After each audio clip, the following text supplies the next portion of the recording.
forward to this. I love seeing my friend Dan Paletko, Coleman Young, Bob Consson. Who am I missing? Diane Webb. Oh, all right, Diane. Yes, Diane. And of course, Dana. Dana and I are crisscrossing the state, and we're overlapping a lot.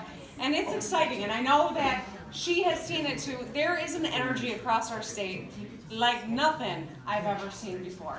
I have been to 50 out of the 83 counties, and I'm getting into every one of them before this is through. Because it is crucial that we take this election seriously, that we consider everyone important, and we live our values by showing up, and that we build an organization that is going to be successful, not just to win the top race on the ballot, not just to send Debbie Stabenow back to Washington, D.C., or elect the next governor, all the way down, because it is time for us to set the agenda. I love the state of Michigan. I am a proud Michigander. I've called Michigan home my whole life. I recently found out that I am 5th generation Michigander. But if you are 5th generation or you just moved here, we all want and need this to be the state of opportunity again. This was the state that people used to move to for opportunity. They'd pack up their families, put everything they had into the car, and drive north to Michigan from Tennessee or Kentucky like my in-laws, or Alabama, or halfway around the world from Lebanon or somewhere else in the Middle East for opportunity here. You could get a great job that paid you well enough you could afford to buy the car that you were making and raise your family up and retire with dignity in the state of Michigan. You knew that no matter what community you lived in, your children were going to get a great education because our schools were the finest. You also had confidence that when you turn on your tap water, it was going to be safe to not only bathe your kids in, but to also give them a glass of water at the dinner table. Right now, the Michigan that our kids are growing up in hardly lives up to the Michigan that I talk about when I tell you how proud I am to be from this state. 25 years of the DeVos agenda has wreaked havoc on our schools, and we now rank in the bottom 10. And I want to make sure quickly to acknowledge it's not because of the amazing people on the front line, our teachers, who we have to thank for the work that they do every single day.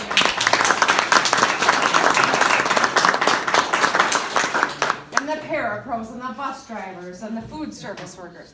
It's because our leaders have shortchanged our children and listened to one family from the west side of the state in developing the policy that we're all suffering from.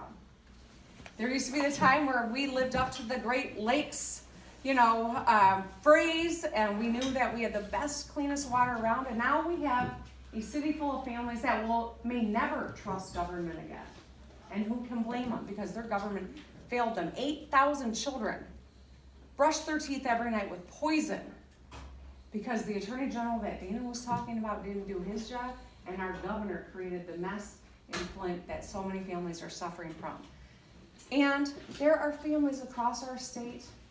When I hear the governor boast how low our unemployment rate is, that sounds good, but it's just a talking point. If you haven't had a raise in 10 years, or you're working 2 minimum wage jobs, we deserve better. By God, I think we deserve better, don't you? Yeah.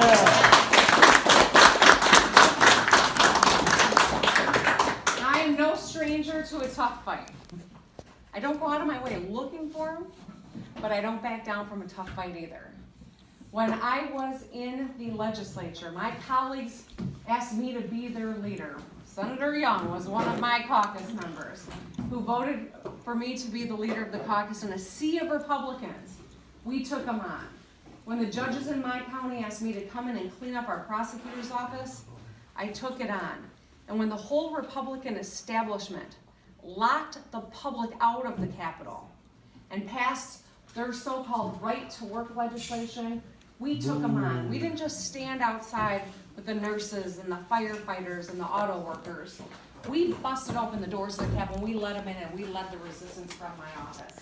Because when government shuts you out, when government shuts us out, when government tries to silence us, it's government that's not working for us. And we deserve better.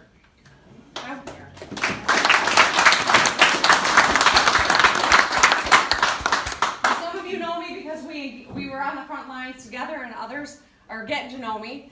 But here's something that's really important that I think you need to know. When I graduated from Michigan State, I decided to stay here in Michigan. I wanted to be near my family and in the state that I love. And it was because I was here that as a freshman legislator, when my mom got sick with brain cancer, I was able to take care of her at the end of her life. I found myself at the age of 29, a member of the sandwich generation. Now, I don't know how many of you know what that phrase means, the sandwich generation. All right, Coleman's shaking his head no, so I'm going to tell Coleman. It means that I was sandwiched between two generations of my family for whom I was the primary caregiver. Okay. I was taking care of my mom at the end of her life and my daughter, who I'd given birth to 2.5 months before my mom died at the beginning of hers. And I don't tell you this because I want to, depress everyone. I tell you this because that experience eliminated my patience for people that want to give us managed expectations instead of fighting for our aspirations. For people who want to politicize problems instead of solving them. That's why I tell you this story. Now, I was raised in a household it was kind of a bipartisan household. My dad was a Milliken Republican and my mom was a Frank Kelly Democrat. They actually worked for those two leaders. But the lesson in our household was always this. Everyone's important. That's why I'm going to show up in every community across this state. Even if it was solid red Trump country in the last election, we're showing up and we're building a platform that everyone can see a better future in. I also know that the best public servants are the ones who stay true to their values, but always seek to solve a problem when they can. That's why when I was in the legislature, I fought a Democratic governor and a Republican governor when they cut education. That's why in the legislature, when women's health was under attack, I told my story of being assaulted when I was a freshman in college. That's why, too, when the Republicans decided to go after collective bargaining, we pulled out all the stops in trying to back them down. But the converse of that is when there's an opportunity to solve a problem, we do it. We go to work. So when Snyder, who I don't see eye to eye with on much, when he embraced Obamacare, I said we're going to partner with him because he'll never get it done without us. And so as the top Democrat in the Senate, I rolled up my sleeves and I sat down and negotiated the details of Medicaid expansion here in Michigan. And 680,000 people of our state now have health care who didn't before.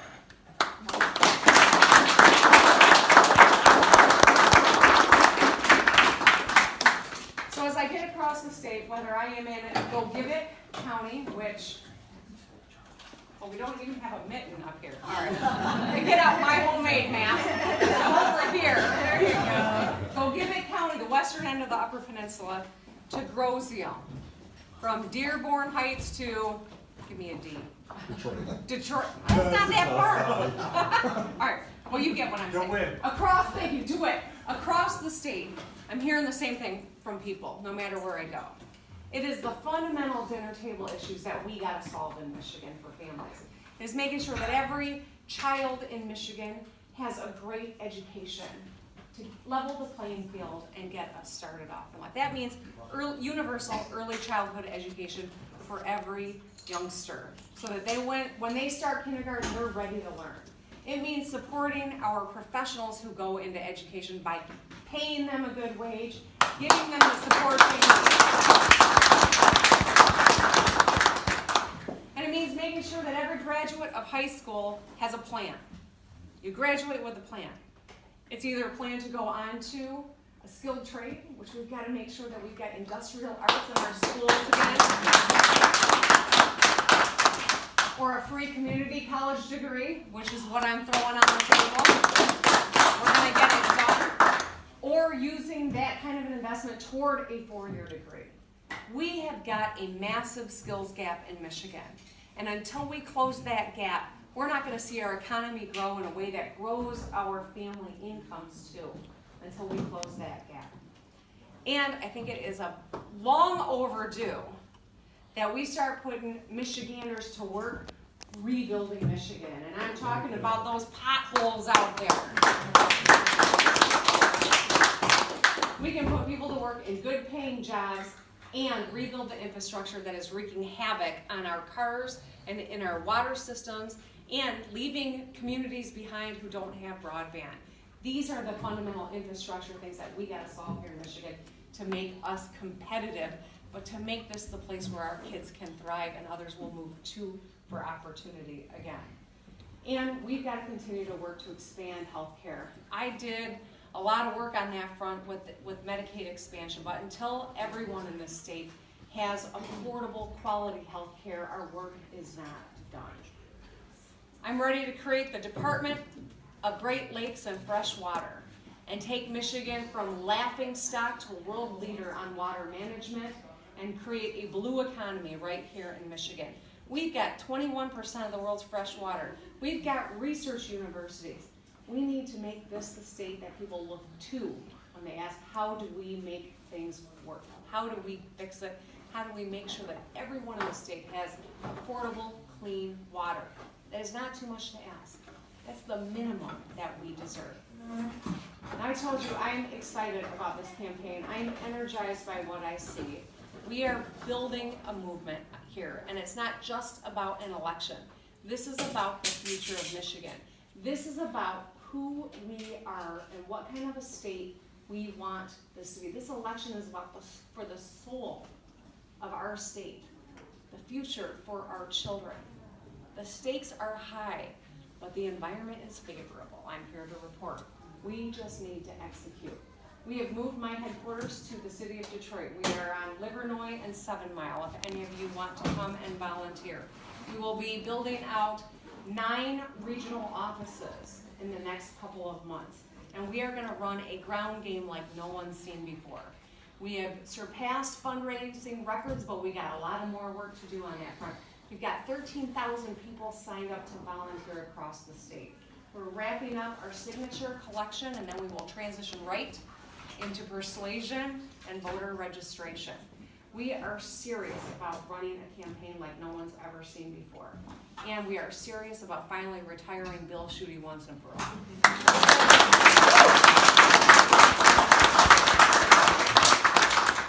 Michigan is an exceptional state, but the most exceptional thing about this state are the people who live in it. And it's been a long time since we've had someone in our corner. I know that together we can build the Michigan economy that grows our family incomes along with the business climate here. I know that together we can make sure that our schools become the top 10 in the nation. And we can make sure that everyone in this state has got a level playing field. I'm excited about it, and I hope you'll come work with me on this. Thank